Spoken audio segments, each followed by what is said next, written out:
Some dude is on YouTube this morning. I haven't identified him. I saved it to watch later. Maybe I will, but the headline is interesting. It's about how capitalism is getting rid of large numbers of people that they feel are superfluous. In other words, they're not creative agents of intelligent design dealing properly with what the Lord has given us. So I just thought it was about time somebody said that, but it normalized to the extinction, like make it common, talk rather than common cause to be concerned about. Now, I think it's been obvious for some time that a ghoulish mania uploaded abortion as a secret cause to justify all these genocide extermination programs under the rubrics of an Old Testament God of the plague of locusts.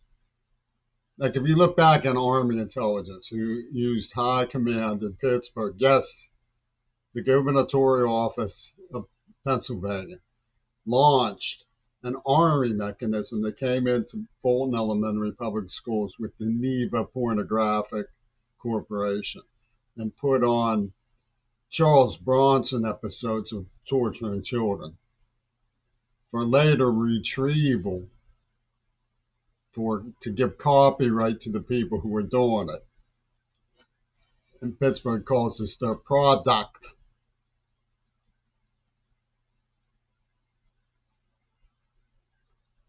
So this guerrilla theater operation from Westmoreland County and the Eastminster District, starring Ronnie and Casper and the usual people who you would find around the alleyways of the East End in 1974.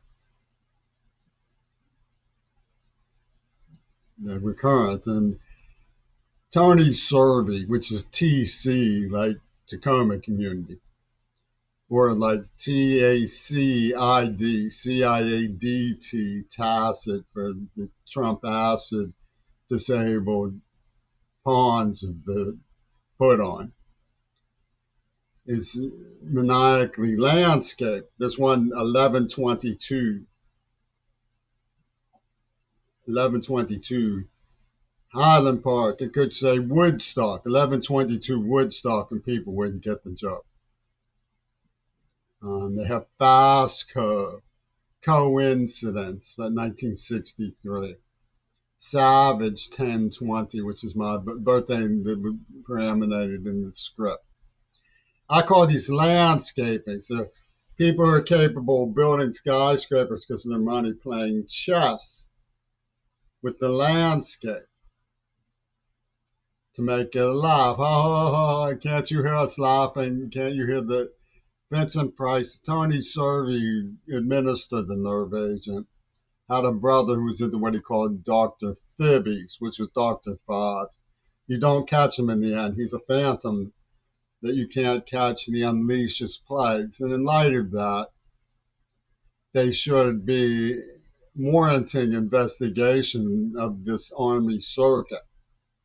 But they do not do that because important people in the NAACP say no. What's it going to? What's in it for me? And how dare you pick on the NAACP? It was Obama's job. They knew all about this back in the days of Obama. I was disabled, so even though I was from Bush's ship and Navy, I wasn't going to be no president of no United States. Matt O'Reilly came over to me and he said, there ain't going to be no President Crary. We'll beat your freaking brains in, was what his message was, if you even try it. So it was Obama's job. I got blackmailed and swindled by his race into voting for him.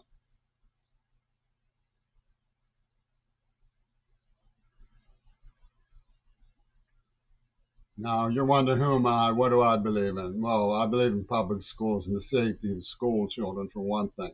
My father drove a school bus in his retirement, and to put on their contempt, they raced recklessly around a school bus in a van in which I am a protesting passenger, an absolute outrage and indignation. Impinging on the persona's experience, they tried to make it look like I was the driver. I skedaddled from that city. My parting words were to watch John Schulman's gang. And lo and behold, 10 years, they wait 10, 15 years, and reality finally forced them to arrest him. He was ripping off museums.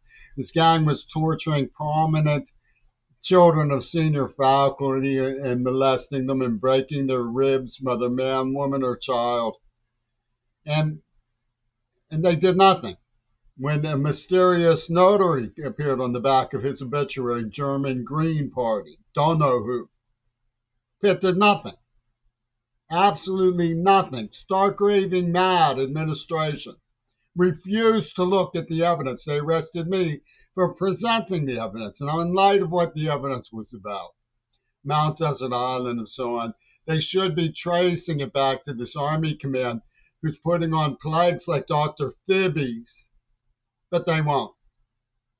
You can rest assured that Nelson Harrison will put his foot down and say this was provincial norm for public schools. I was not the driver, and Schulman was ripping off the museum, and he was headhunting what Miles Kirshner called too good children. My administration, my position under the administration of Wesley Posner was deemed too good for the Pittsburgh Zionists, who were ripping off the museum and disguising their voices. Abdul the terrorist, yes, the IDF, went on the radio disguising their voices. Abdul the terrorist. And when that weird defender of kleptos Fetterman arises from the Wilkinsburg Food Co-op with Jimmy Curry's Shannon Harp screen stamps, he said, no, we will not investigate. No, we do not care that the Israeli Defense Forces disguise their voice as Abdul the terrorist. And they hire somebody named Donald Wentworth, Wentworth, for the library that was being ripped off. And Abdul ends up writing speeches for Donald Trump. They're not going to investigate Dr. Fibbies.